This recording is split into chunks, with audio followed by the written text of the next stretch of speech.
জুবিন ক্ষেত্ৰৰ পৰা চুৰ কৰা বুলি এটা নাম ওলাইছে আৰু ঘটনাটো হৈছে যোৱা পৰহিৰ পৰা এজন বিশেষ ব্যক্তি নাম হৈছে অজয় তালুকদাৰ নিজকে ৰিপৰ্টাৰ বুলি কয় আৰু অনবৰত মদ খাই পেলাই জুবিন ক্ষেত্ৰলৈকে আহে আৰু আৰম্ভণিটো হৈছিলে এগৰাকী বাই মোক ফোন কৰি পেলাই কৈছিলে মামুন বাই যে চিৰঞ্জীৱ এই ল'ৰাজনে মদ খাই পেলাই চিতাত যায় মানুহখিনিক কথা পাতে তাৰে ভিতৰত মদ খায় আৰু পাৰা যদি তুমি এনেকৈ ক'বা তাক যে গৰিমাবাই কথাখিনি গম পাইছে তুমি অকণমান সাৱধানে চলিবা বা এইবোৰ কাম নকৰিবা মই ধুনীয়াকৈ সেই কথাখিনি গম পোৱাৰ পিছত মই লগে লগে ক্ষেত্ৰলৈকে গ'লোঁ মই ল'ৰাটোক ক'লোঁ যে ল'ৰা এটা কথা শুনিছোঁ মোক সুধিছে ক'ৰ পৰা আহিলা মই কৈছোঁ মই গৰিমা বৌক ঘৰৰ পৰা আহিছোঁ মই মিছা কৈছোঁ এইকাৰণে মিছা কৈছোঁ যাতে তাক মই এইখিনি বুজাব পাৰোঁ যে সি যে ভুল কৰিছে বৌয়ে অৱগত হৈছে আৰু যাতে দুনাই সেই ভুলটো নকৰে সেই আৰম্ভণি তাৰপিছত তাক মই ক'লোঁ যে তুমি যে মহিলাখিনি অপমান কৰা বা গালি পাৰা বা অশ্লীল ভাষাৰে তুমি এওঁলোকক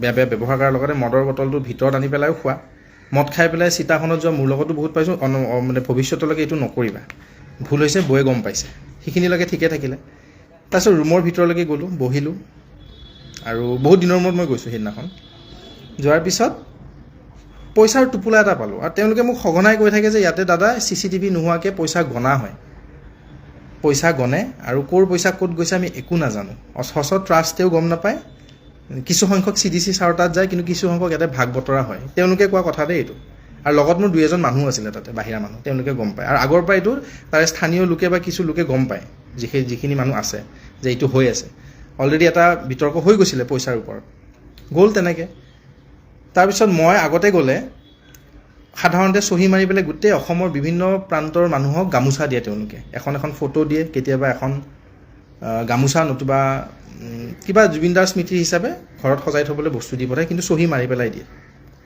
তাৰপিছত সি লগে লগে ক'লে চিৰঞ্জিতে পইচাখিনি থাকক দিয়ক মই থাকক কিন্তু মই ভিডিঅ' কৰি থৈছোঁ দেই পইচাখিনি যদি কিবা পইচাৰ খেলি মেলি হয় যাতে এইখিনি কেতিয়াবা কাৰোবাক দৰকাৰ হ'লে মই দিব পাৰোঁ আৰু এতিয়া যিহেতু ন্যায়িক প্ৰক্ৰিয়া চলি আছে বৌয়ে অলৰেডি টেনশ্যনত আছে আৰু বৌক মই এইখিনি বস্তু দেখুৱাব মই বিচৰা নাই ভাবাও নাই সেইখিনি টাইমত কিন্তু তাক মই দেখুৱাইছোঁ ভয় যে বৌয়ে গম পাইছে তই যে উৎপাত কৰিছ বা তই মদ পানী খাই উদ্ভণ্ডালি কৰিছ সেইখিনিলৈকে ঠিকে থাকিলে তাৰপিছত সি লগে লগে ক'লে চিৰঞ্জিতা 3টা আঙুঠি আছে এটা ৰূপৰ ইয়াতে হ'লে CDC ছাৰে গুৰুত্বই নিদিয়ে বস্তুবোৰ ভাঙা ভাঙি হৈছে এজন ল'ৰাৰ নাম কৈছে ল'ৰাটোৱে হেনো এয়া কি বুলি কয় তলা ভাঙি পেলাই বস্তুখিনি ইফাল সিফাল কৰিছে মই একদম সেইবিলাক অৱগত নহয় মই গমো পোৱা নাই আৰু লগে লগে সি কৈছে আপুনি ৰাখক বৌক দিব আৰু মই পিছদিনাখন যোৱাকালি হস্পিটেলাইজ মোৰ ষ্ট'নৰ কাৰণে মোৰ ট্ৰিটমেণ্ট আছিলে বোলো বৌক দিয়াতকৈ মই তুমি ইয়াতে থোৱা নতুবা মই দিম বাৰু কিন্তু ইয়াতে থৈ দিয়া লগে লগে কয় মিউজিয়ামত থ'ব আৰু গোটেই অসমবাসীৰ ৰাইজৰ আগত দাদাৰ ন্যায়ৰ হকে যুঁজি আছোঁ নিস্বাৰ্থভাৱে লগতে মই এখন মিউজিয়াম বনাই আছোঁ নাম প্ৰজেক্ট জুবিনলেণ্ড য'ত এখন বেকৱাৰ্ড গাঁও দলংঘাট জেঙেৰাঝাৰ এই গাঁৱৰ অঞ্চলৰ মানুহখিনিয়ে যাতে তাতে জুবিনময় পৰিৱেশটো পায় লগতে আৰ্ট এণ্ড কালচাৰ গোটেইখিনি যাতে তেওঁলোকে বিনামূলীয়াকৈ পায় আৰু গোটেইখিনি মোৰ নিজৰ ব্যক্তিগত পইচা লগে লগে সেই ল'ৰাজনে এজন ইটা ভাটাৰ ফোন নাম্বাৰ ল'লে লৈ পেলাই মোক ক'লে যে এটা মোৰ ফালৰ পৰা আপোনাৰ ইটা দিম দিয়ক জুবিনলেণ্ডৰ কাৰণে মোৰ খুব ভাল কথা কিন্তু এতিয়া মোক নালাগে মোক পইচা একেবাৰে নালাগে যেতিয়া জুবিনলেণ্ডৰ কাম আৰু ভালকৈ হ'ব এতিয়া স্থগিত কৰিছোঁ লাহে লাহে তেতিয়া দিলে দিবা দিয়া আৰু মোক কথাও পতাই দিলোঁ মই হ'ব দিয়ক সেই আঙুঠিকেইটাও দিলে মোৰ ভুলটো হৈ গ'ল যে সেইদিনাখন মই বৌক দিয়া নহ'ল পিছদিনাখন আৰু ৰাতি হ'ল আগদিনাখন নিয়া নহ'ল লগতে মোৰ হস্পিটেল যাব লগা হ'ল তাৰ আগতে কি কৰে চহী মাৰি পেলাই তেওঁলোকে গামোচা অসমৰ আপোনালোকৰ মাজতো হয়তো কিছুমানে গামোচা পাইছে কিছুমানে ফটো লৈছে কিছুমানে গ্ৰন্থ লৈছে কিছুমানে বিভিন্ন ধৰণৰ সামগ্ৰী তাৰ পৰা লোৱা হৈছে সেই সময়ছোৱাত তাহাঁতি কি কয় এইবোৰ গোটেই বেয়া হৈ গৈছে CDC ছাৰে এখন বৰ নতুন লৈ গৈছে কীবৰ্ড লৈ গৈছে মানে DC ছাৰৰ কথা কৈছে ডিষ্ট্ৰিক্ট কমিশ্যনাৰ কীবৰ্ড লৈ গৈছে এইখনটো লৈয়ে যাব বাকীখিনিনো কি কৰিব গোটেই তাতে বেয়া হৈ পৰি আছে পৰিৱেশটো এইটো অজয়হঁতে কোৱা কথা আপুনি দাদা মিউজিয়ামত থ'ব দিয়ক আৰু লগে লগে যোৱাকালি গৰিমা বৌক এষাৰ কথা কৈছে যে গৰিমা বৌৰ নামত লোৱা বুলি তাৰপিছত যোৱা নিশা আকৌ ফোন কৰি পেলাই মোক ক'লে যে গৰিমা বৌক আপুনি কথাখিনি কৈ দিলে নেকি আপুনি যে মোক কৈছিলে ইয়াতে তাৰপিছত মই বোলো কি কথা না আপুনি যে ক'লে বোলো নাই তুমি যদি ভুল কৰিছা তেন্তে তোমাৰ কথাখিনি তুমি গালি খাবা যদি তুমি সত্যত আছা তেন্তে তুমি গালি নোখোৱা দিয়া আৰু মই যোৱাকালি নাই আৰু গৰিমা বৌক গৈ পোৱাৰ পিছতে অকণমান সময়ৰ পিছতে গৰিমা বৌক কৈছে যে চিৰঞ্জিত দা এনেকুৱা চিৰঞ্জিত দাই আঙুঠিকেইটা দিলে নে চিৰঞ্জিত দাই আপোনাৰ নামত বস্তু লৈছে দিছে নে অথচ সি মোক দিবলৈ দিছিলে তাৰপিছত পুৰণা এখন গীটাৰ এখন কীবৰ্ডৰ কথা ওলাইছে কোনো শৰাইৰ কথা নাই তাত যদিও কিছু সংখ্যক লোকে শৰাইৰ কথা লিখিছে। তাৰপিছত মিউজিয়ামৰ কাৰণে দিলে, আৰু মিউজিয়ামটো সম্পূৰ্ণ হোৱা নাই কাৰণে মই ঘৰতে থৈ দিলোঁ। গামোচা দিছিলে, গামোচা কেইখনো মই ভাবিছিলোঁ ধুনীয়াকৈ যিহেতু মিউজিয়ামটো হ'ব ওপৰত মই গামোচাৰে সজাম, কাৰণ অজস্ৰ লোকে অসমৰ বিভিন্ন প্ৰান্তৰ গামোচা যেনেকৈ দিছে গামোচা মানে লৈও গৈছে। মই এটা বস্তু আচৰিত পাইছোঁ, মই নিজকে প্ৰুফ কৰিব বিচৰা নাই দে ৰাইজ যে মই ভাল, কিন্তু মই জুবিন দাৰ নামত মই মৰিবও কিন্তু পাৰোঁ, আৰু মই দেখুৱাইছোঁ, মই যুঁজি আছোঁ। বহুত শক্তিয়ে মোক আমনি দিছে, বহুত শক্তিয়ে নিজৰ কিছু পেজতো মোৰ বিষয়ে বহুত বেয়া বেয়াকৈ লিখিছে। তাৰ পিছতো মই সাহসেৰে, ঘৰৰ একমাত্ৰ ল'ৰা কিন্তু মই সাহসেৰে যুঁজি আছোঁ জাষ্টিছৰ নামত। কিন্তু এই চুৰ কৰা যিটো আখ্যা বা এই চুৰ কৰা যিটো মোৰ প্ৰতি যিটো তেওঁলোকৰ নাম দিলে, সেইটোত মই কষ্ট পাইছোঁ। মই চুৰ নহয় কিন্তু ৰাইজ, আৰু যদি মই চুৰে কৰিলোহেঁতেন, CCTV আছে, মানুহখিনি আছে, পুলিচ প্ৰশাসন আছে, মানুহখিনি আছে, তাতে গ'লেচোন মই মৰম আদৰ, মই দাদাকে লগ পাওঁ, মই মানুহখিনিয়ে দেখোন মাতহে দিয়ে মোক। কিন্তু এইটো কেনেকুৱা ষড়যন্ত্ৰ, মই কোনো পাৰ্টি বা মই কোনো আপোনাৰ পাৰ্টি বা মই কোনো, মোৰ লাইভটো কাটি গৈ আছে, ফোন আহি আছে বাবে বিৰোধিতা নাই। কিন্তু এইটো আচলতে মোৰ ফিল হৈছে যে মিছ আণ্ডাৰষ্টেণ্ডিং হৈছে, নতুবা এটা ষড়যন্ত্ৰ হৈছে যে মোক কেনেকৈ ফচাব লাগে, কেনেকৈ অকণমান মোৰ নামটো বৰবাদ কৰিব লাগে। আচলতে মোৰ নাম বৰবাদলৈ ভয় নাই, যি বৰবাদ হ'ব লগা আছিল হৈ গ'ল। মোৰ দুখ লাগিছে মোৰ মা, ভণ্টি আৰু দেউতালৈ, কাৰণ মা দেউতাই দুখীয়া হ'ব পাৰোঁ আমি, কিন্তু মোক চুৰ আখ্যা বা মোক চুৰ বনোৱা নাই। পঢ়াই শুনাই ইঞ্জিনিয়াৰ এজন বনাইছিলে, লোকবাদ্য লোকগীতৰ লগত জড়িত কৰাইছিলে।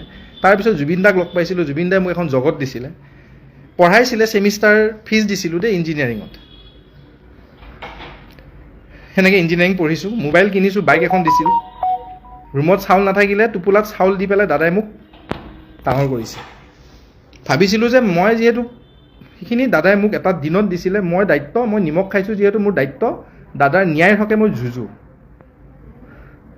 কিন্তু ন্যায়ৰ হকে যুঁজোতে সেই যে সমাধি ক্ষেত্ৰৰ পৰা বস্তুখিনি মোক পঠিয়াই দিয়ে, মই চহী মাৰি পেলাই আনো দেই, জুবিন ক্ষেত্ৰৰ পৰা এই মিউজিয়ামটোলৈকে বনাই য'ত আছোঁ। ইমানো সাংঘাতিক একো বহুত বেছি বস্তু নহয়, বাট এটা ভুল হ'ল,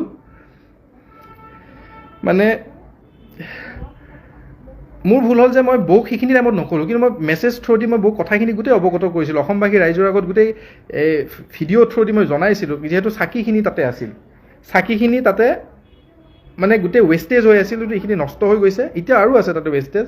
বোলো জুবিন দাৰ 10 বছৰ 20 বছৰ পিছত চাকিখিনিও গুৰুত্ব কিবা এটা বিষয় হ'ব পাৰে, সেইকাৰণে মিউজিয়ামটোত থ'ম। যিহেতু আমি খুব দৰং আৰু ওদালগুৰি অবিভক্ত দৰঙৰ এখন গাঁও, এতিয়াও যদি ওদালগুৰি জিলাত অন্তৰ্ভুক্ত হৈছে, গাঁও ধুনীয়া, তাতে ৰাখিম, নিজৰ মাটি, সেনেকৈ ভাবিছিলোঁ জানে ৰাইজ। কিন্তু আজি মই এনেকৈ যে ক'ব লগা হ'ব মই ভাবাই নাই, কিন্তু কি ক'লে চুৰ দিলে, মোক কৰিলে, আচলতে আছে কেইজনমান তাতে কোৱাটো, কিন্তু মই ভাবোঁ মই ভয় কৰিব লগা একো নাই, বিষয় নাই। হয় মানুহৰ প্ৰত্যাহ্বান আহে, মানুহে এনেকৈ ধুমুহাহে আহে সন্মুখীন হয়, কিন্তু মোৰ দুখ লাগিছে বৌ আৰু পামী বা পৰিয়ালটোলৈ। বাহঁতে মোক কালি বৌয়ে অলপমান বুজালে, ক'লে, গালিও পাৰিলে, সঞ্জীৱ ছাৰ বোলে মই এজন গুৰু, ছাৰেও ক'লে, কিন্তু মোৰ বিশ্বাস আছিল বা আছে, বৌহঁতে মোক জানে ভালকৈ, যিখিনিয়ে মোক পাইছে মোক ভালকৈ জানে, ছাৰেও জানে। কিন্তু দুখ লাগিছে যে হয় ষড়যন্ত্ৰৰ বলি হ'লোঁ, কিছু ষড়যন্ত্ৰ কৰি মোক এজন দুজন বিশেষকৈ ব্যক্তিয়ে, আচলতে মই ফাদিল কৰিব একো খোজা নাছিলোঁ তাত, কিন্তু পইচাৰ কেলেংকাৰীটো হৈছে, মই জানো যে জুবিনদাৰ পইচা মাৰি কোনো ডাঙৰ মানুহ নহয়, জুবিনদাৰ বস্তু লৈ পেলাই কোনো ডাঙৰ মানুহ নহয়, হয় মৃত্যুমুখত এদিন হ'লেও এদিন সেই পাপৰ আচলতে প্ৰায়শ্চিত কৰিবই লাগিব, পাপে সেইটো আচলতে, তাৰে পইচা তাৰে সম্পত্তি কোনোৱে খাই আছে, তাতে ওলাইছে তাতে বহুত কথা তেনেকুৱা। এতিয়া মুঠতে আপোনালোকক এইখিনি কথা অৱগত কৰিলোঁ। আচলতে ভয়ো লাগিছে, এইকাৰণে ভয় লাগিছে, জীৱনত নোহোৱা ঘটনা এটা হ'ল, ঘৰখনলৈ ভয় লাগিছে, মাহঁতে বৰ কষ্ট পাইছে। মোৰ একো নাই বাৰু, ৰাস্তাত দুজনে কিবা এটা ক'ব শুনি ল'ম, শুনি আহিছোঁ, অতদিনে শুনি আহিছোঁ। কিন্তু এটা কথা স্পষ্টভাৱে মই কওঁ, মই বিজেপি বিৰোধী নহয় দেই ৰাইজ, বা কংগ্ৰেছ বিৰোধী বা ৰাজনীতি বিৰোধী ল'ৰা নহয়। মোৰ ন্যায় লাগে, কথাটো তাত মাত মাতি আছোঁ সেইকাৰণে।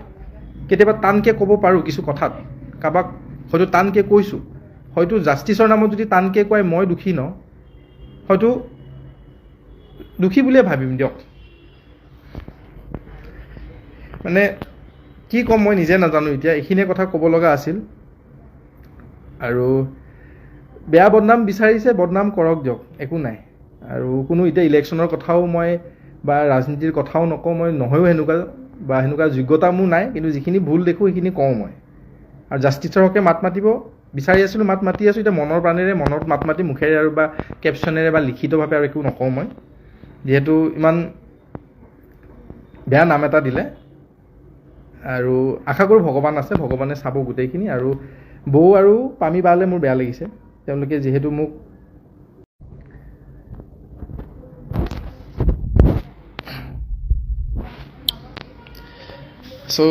দীঘলীয়া নকুৰ ফোন আহি আছে। মুঠতে ৰাইজ বুজাই মোক বুজিব, আৰু বেয়াকৈ কোৱাখিনিয়ে কৈ থাকক, মই আপত্তি নাই। কিন্তু মই চুৰ নহয় দেই ৰাইজ, চুৰ কৰা নাই মই একো চুৰ, মই এইটো বহুত দুখ লাগিছে। আৰু যিখিনি আছিলে, যিখিনি কৈছে লিখি পেলাই, যিখিনি আনিছিলোঁ বা দিছিলে মোক, এতিয়া চুৰ আখ্যা দিছে দিয়কচোন দুই এজনে, গোটেইখিনিয়ে জানে। মই আজি ৰাতিপুৱা গপছত ঘূৰাই থৈ আহিছোঁ। কিন্তু মিউজিয়ামটো হ'ব, ৰাইজ আছে, মিউজিয়াম আমি 10 বছৰ পিছত হ'লেও বনাম। 10 বছৰ পিছতো জুবিনদাৰ মিউজিয়াম বনাম। নিজৰ মাটি যিহেতু, মই জীয়াই থকালৈকে, শক্তি থকালৈকে নিজৰ পইচাৰে কৰি আছোঁ। গাঁৱৰ ল'ৰা ছোৱালীখিনিয়ে বহুত কষ্ট কৰি আছে নিস্বাৰ্থভাৱে। তেওঁলোকে ধুনীয়াকৈ লাগি দিব দিয়ক, আপোনালোক আছে দিয়ক, আশীৰ্বাদ কৰিব। কিন্তু বৌ আৰু বালে মই দুখ লাগিছে, আপোনালোকে ভুল নুবুজিব। পৰিয়ালটোলৈ বৰ্তা আছে, মন দা আছে, আমাৰ বেণ্ড মেম্বাৰ ৰাজা দা, প্ৰিয়াংকু দা, পাৰ্থ দা, দীপকেশ দা, অঞ্জন দা, গোটেইখিনি মোক পাইছে তেওঁলোকে। মই চুৰ নহয়, আপোনালোকে ভালকৈ জানে। সকলোখিনিয়ে যিখিনিয়ে মোক ভালকৈ জানে, আৰু মই স্পষ্টীকৰণ দিছোঁ। মই আচলতে কিবা হৈ গৈছোঁ মানুহজন। ভগৱান আছে, ভগৱানৰ ওপৰত এৰিছোঁ, অসমবাসী ৰাইজৰ আগত এৰিছোঁ। আৰু দিয়ক, ভালে থাকক সকলো। যদি মানে বদনামে পাব লাগেতেন হ'ম দিয়ক, বদনাম ল'ম। কিন্তু দাদাৰ হকে ন্যায়ৰ মাত মাতিম, সেইটো সদায় মাতি যাম। কিন্তু এতিয়া লিখিতভাৱে বা কথাৰে নহয়, মনত। জাতীয় সম্পদ যিগৰাকী শিল্পীয়ে অসমৰ পৰিচয় বহন কৰে, তেওঁৰ বেমাৰ হৈ থকাৰ পাছত মেডিকেল ষ্টাফ কিয় নিদিলে মুখ্যমন্ত্ৰী হিমন্ত বিশ্ব শৰ্মাই? এতিয়া তেওঁ নিজকে মই জুবিন অনুৰাগী বুলি ক'লে কোনোবাই বিশ্বাস কৰিব নেকি? জুবিন যদি তুমি অনুৰাগী হোৱা, জুবিন দাৰ চিজাৰ আছিলে, জুই আৰু পানীত যোৱা বাধা আছিলে, সেই গোটেই ব্যৱস্থাপনাটো কিয় তোমালোকে ছিংগাপুৰত কৰি নিদিলা? এতিয়া তুমি লোকক ক'বলৈ আহিছা যে নেগলিজেঞ্চি হৈছে, চূড়ান্ত নেগলিজেঞ্চি। কোনে কৰিলে নেগলিজেঞ্চি? মুখ্যমন্ত্ৰী হিমন্ত বিশ্ব শৰ্মাৰ চৰকাৰ নহয় জানো? বিজেপিয়ে নহয় জানো? বিজেপিৰ নেগলিজেঞ্চিৰ কাৰণেহে আচলতে জুবিন দা আমাৰ মাজত নাই, সেইটোৱে মূল কথা। কাৰণ জুবিন দাই কৈ থলে, যিটো সময়ত গোটেই ভাৰতত বিজেপিৰ জয় জয়ময় অৱস্থা, গোটেই অসমতো ক'বলৈ গ'লে যিটো পৰিস্থিতি বৰ্তমান সময়ত, এই সময়ছোৱাটো জুবিন দাই বিজেপি সম্পৰ্কত ক'লে যে বিজেপি হৈছে বটলা মাল। কৈছিলে নাই? বিজেপিক ভোট নিদিব বুলি জুবিন দাই এনেই আচলতে ৰাইজক আহ্বান জনোৱা নাই। বিজেপি হৈছে অসমীয়া জাতিৰ শত্ৰু, সেই কথা জুবিন দাই বুজি পালে। সেইকাৰণে এই পাৰ্টিটো বটলা পাৰ্টি বুলি ক'লে আৰু বিজেপিক ভোট নিদিব বুলি ৰাইজক আহ্বান জনালে, হয় নে নহয়?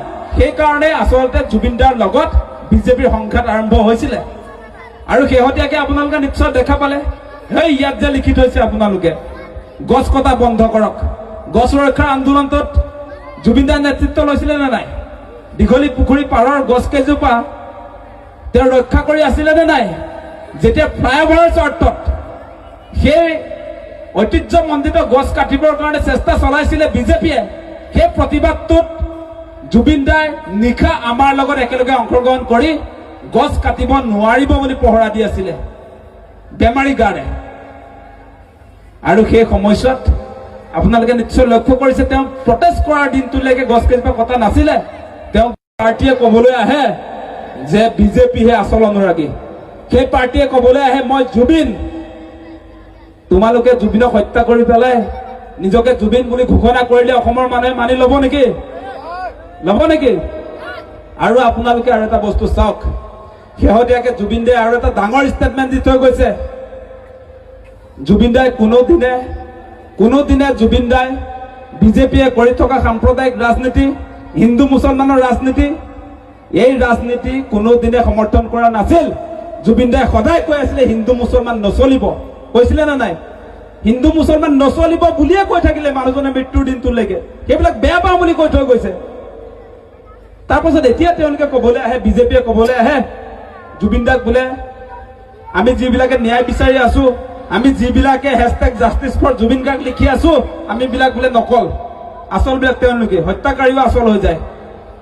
স্বয়ম্ভু নিজে ঘোষণা কৰে মানে মই আচল বুলি। আৰু মই আচল বুলি ক'লে, মই আচল বুলি কোৱাৰ পাছতো জুবিন দাৰ শেষৰ যিখন চিনেমা, অন্তিম চিনেমা ৰৈ ৰৈ বিনালে, মুখ্যমন্ত্ৰী গৰাকী আজিৰ দিনটোলৈকে নাচালে। চালে জানো? গোটেই অসমৰ ৰাইজে চিনেমা হলত লাইন পাতি এমাহতকৈ বেছি দিন হয়নে চিনেমা হলত ছবিখন আছিলে চবেই চাইছে কিন্তু মুখ্যমন্ত্ৰীয়ে নাচালে আজিৰ দিনটোলৈকে তেওঁ আটাইতকৈ ডাঙৰ অনুৰাগী ইফালে তেওঁ নাচায় আৰু আপোনালোকে আৰু এটা বস্তু দেখিছে নে নাই মই জুবিন দাৰ কথা কিয় আলোচনা কৰিছো জুবিন দা হৈছে সাম্প্ৰদায়িকতাৰ বিৰুদ্ধে থকা মানুহ জুবিন দা হৈছে সমন্বয়ৰ প্ৰতীক হিন্দু মুছলমান ভেদাভেদ সেইটো দূৰ কৰা মানুহজন সেইজন আমি অসমৰ সমন্বয়ৰ কথা আমি উন্নতিৰ কথা এই কথা বতৰাবিলাক যদি আমি পাতিব লাগে তেতিয়াহ'লে জুবিন দাৰ আমি আদৰ্শ পাতিব লাগিব নে নাই সেইকাৰণে সেই বিষয়টো আনিছো আজি এনে অনা নাই মুখ্যমন্ত্ৰী ডাঙৰীয়া আপুনি কাৰ পৰা জন্ম লৈছিলে আপুনি মাকৰ পেটৰ পৰা জন্ম লৈ আহিছেনে নে মেচিনৰ পৰা আহিছিলে আপুনি মেচিনৰ পৰা জন্ম লৈ আহিছিলে চাগে কংগ্ৰেছ দলৰ পৰা তাৰ পৰাইতো আহিছে আপুনি বিজেপি দললৈ পুঠি মাছৰ নিচিনা ইটোত পিটুল কিয় কৰি আছে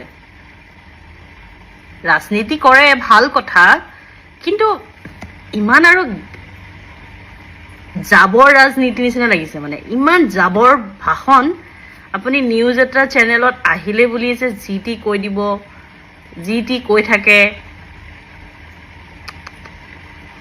আপোনাক 1250 টকাটো আই মাতৃসকলক দিয়াৰ কাৰণে বেয়া বুলি কোৱা নাই নহয় কিন্তু আপুনি আই মাতৃসকলক মাইণ্ডটো ডাইভাৰ্ট কৰি আছে আপুনি জুবিন দাৰ ন্যায় বিচাৰি পেলাই চবেই কংগ্ৰেছ পাৰ্টি আপোনাক সুধি আছে আমি সেইবিলাক একো নাজানো কংগ্ৰেছ পাৰ্টি জিকিলেও আমাৰ একো মতলব নাই বিজেপি পাৰ্টি জিকিলেও একো আমাৰ মতলব নাই আমিতো একো নাপাওঁ সেইটো জানো কিন্তু আমাক খালি জুবিন দাৰ ন্যায় লাগে জুবিন দাৰ ন্যায়হে বিচাৰিছো আমি আপুনি আছে কাৰ লগত আপুনি কি আপুনি নিজে নিবিচাৰে নেকি জুবিন দাই যে ন্যায় পাওক বুলি আপুনি অলৰেডি নিজে মুখেৰে কৈছে ঠিক আছে জুবিন দাক মাৰ্ডাৰ কৰা হৈছে হত্যা কৰা হৈছে তো আপুনিওতো বিচাৰে ন যাতে জুবিন দাই ন্যায় পাওক যদি আপুনি বিচাৰে তেনেহ'লে আপুনি শ্যাম কানুৰ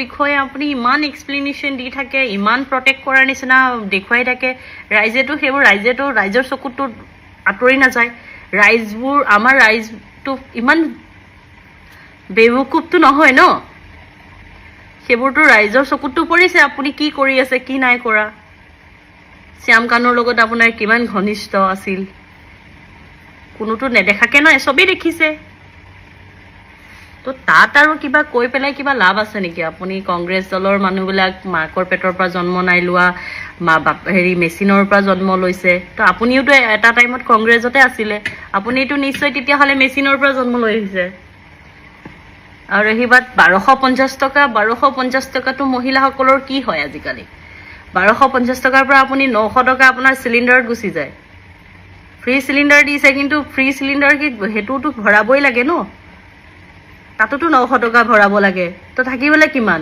আপোনালোকৰ আকৌ যিকেইটা বাছে সেইকেইটা আপোনালোকৰ সেই মিটিংবিলাক যে দিয়ে সেই মিটিংবিলাকতে যাওঁতে সিহঁতৰ পইচাকেইটা নাইকিয়া হৈ যায় আপোনালোকে মিটিঙত মাইকী মহিলাসকলক নিমন্ত্ৰণ দি পেলাই লৈ যায় পইচাৰ লোভত কিন্তু এই পিছ হুঁকি যেটো চাব কেনেকৈ আহিছে কেনেকৈ নাই অহা সেইটোতো আপোনালোকে নাচাবলৈকেতো আহিলে ভাষণ দিলে গুচি গ'ল মাইকী মানে আমাৰ মাইকী মানুহসকলক বা মহিলাসকলক আপোনালোকে লোভ এটা দি দিয়ে লোভ এই মাইণ্ডত ভৰাই দিয়ে আমি এইটো পাম সেইটো পাম এইটো দিম আপুনি যে এই 26 ফেব্ৰুৱাৰী মাহত যে এটা আপুনি সাৰপ্ৰাইজ থলে আপুনি এই ছেপ্টেম্বৰৰ মাহতেই কিয় নিদিলে আচ্ছা আপুনি মানে ছেপ্টেম্বৰৰ সেইটো মানে ৰিজাল্ট মানে আপুনি 26ত কো লাগে আপোনাক নিশ্চয় দিব ৰাইজে কিন্তু আপুনি সেই হিচাপে আপুনি কাম কৰক ন আপুনি ইমান নিউজৰ ওচৰত আপুনি কথা ক'বই দৰকাৰ নাই ইমান ভাষণ দি লাভো নাই গম পাইছানে আপুনি যদি জুবিন দাৰ ডাইৰেক্ট যদি ন্যায় দি দিয়ে ন 26ত আপুনি একদম আহিবই মানে চকু মুদি আহিব আপোনাৰ একদম টেনচন ফ্ৰী হৈ আপুনি ঘৰত শুই থাকিব না কৰবাত মিটিং কৰিব লাগে না কেম্পিং একো কৰিব নালাগে আপুনি খালি আমাক জাস্টিস লাগে জুবিন দাৰ বেলেগ একো নালাগে असम की मिट्टी आपकी गूंज अभी जगी है सिंगापुर की लहरों में सितारा हमने खोया है, कुत्तों ने खा गए आपकी मेहनत का ताज, किला हरामी लोगों ने छीन ली हमसे आपकी आवाज।